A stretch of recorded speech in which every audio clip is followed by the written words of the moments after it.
Hi, my name is Alex. I don't have any kids. I'm 24, and I got my first phone when I was 16. Hi, my name is Micah. I'm 26 years old. I don't have any kids, and I got my first phone when I was 16. Hi, my name is Tammy. I am 26 years old. I currently have 2 kids. I got my first phone when I was 15 years old. Today I'm going to be talking about why parents and educators should limit the use of technology. So first thing is first, we're going to get into cyberbullying. So there was an article written by the University of Georgia, and this educator, Amanda Giorondo, basically explained that there's people who engage in cyberbullying because of the fact that there is no retaliation, meaning a lot of people go on there, say whatever they want to say because they're behind a screen and there won't be no consequences to their actions. Cyberbullying can take many forms. It could take personal attacks, harassment, discriminatory behavior, spreading incorrect or private information, catfishing, and cyberstalking. A lot of the reasons why we should stay away from technology or keep it away from our kids is because of the failure to adapt differently in social norms, meaning they aren't able to interact when it comes to other people due to the fact that they're not developing as quickly as they should because they are utilizing the social media all the time. A lot of the times when they engage in cyberbullying, they also do not see the actions or the consequences to their actions. So meaning that whenever they bully somebody, those people might actually, hurt themselves, go on live stream and show that stuff happening to them. But because they are behind the screen, they will never actually see how the other person is feeling on the other side and how the way they treat people can later on affect them. By limiting the use of technology, we can allow our kids to develop and learn life skills. Without being on our phones all the time, we can also learn how to have human interactions with other people and as well also grow emotionally, meaning we can be more humane and relate to others when it comes to situations. We can learn respect and also have empathy. Another reason why we should limit the use of technology is because of child pornography or child abduction. So the term cyber enticement can be commonly used or interchangeably with online grooming, basically to describe communications made by adults through the use of technology for the purpose of abusing or exploiting minors. So this would be used to contact a person, basically make a believe that is somebody else on the other side, to solicit, encourage, or entice or lure them in. Basically to engage in sexual activity in violation of state laws. Child sexual abuse material consists of recording, usually in videos, which shows that a child is being sexually exploited. So not only do we use technology to lure the children in, but we're also using it to record the things that we are doing. Grooming. So grooming is just basically a way to establish emotional connection with your victim, gaining the trust of a child and gaining access to them.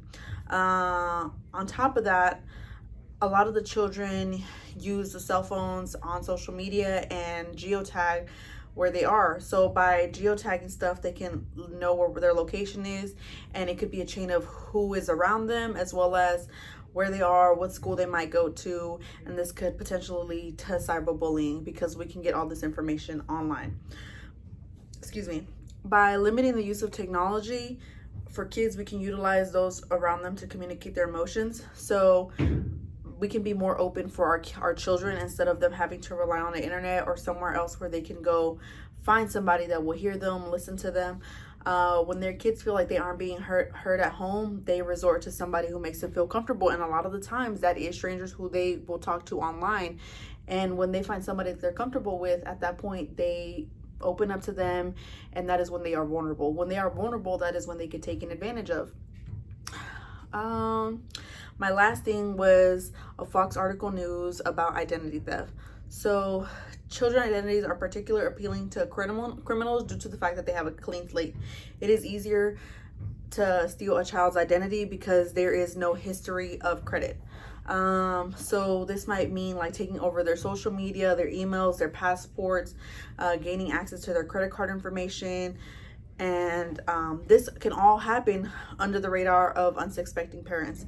So you can be present in your child's life, but as long as you're not engaged in what they're doing every day, this stuff can happen to them.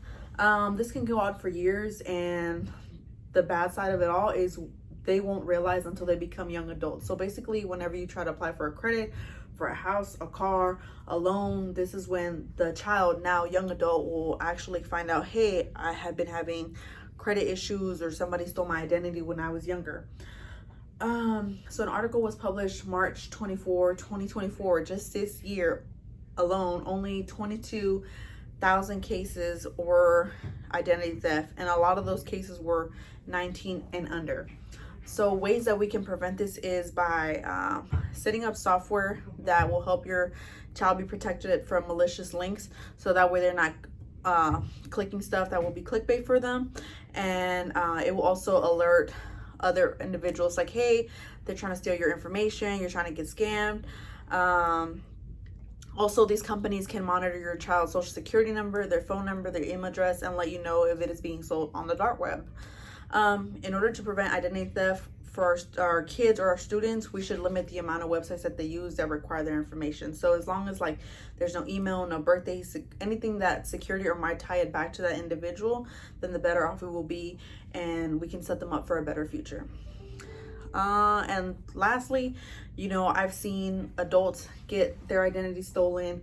I've seen adults go to prison for exploiting children. I have also seen adults get bullied physically and online, and I have seen how they've taken their own lives. So if this stuff is happening to our adults who are supposed to be much more mature, are supposed to be knowledgeable, I can only imagine how it's going to affect our children if they continue to use technology as they get older. Thank you.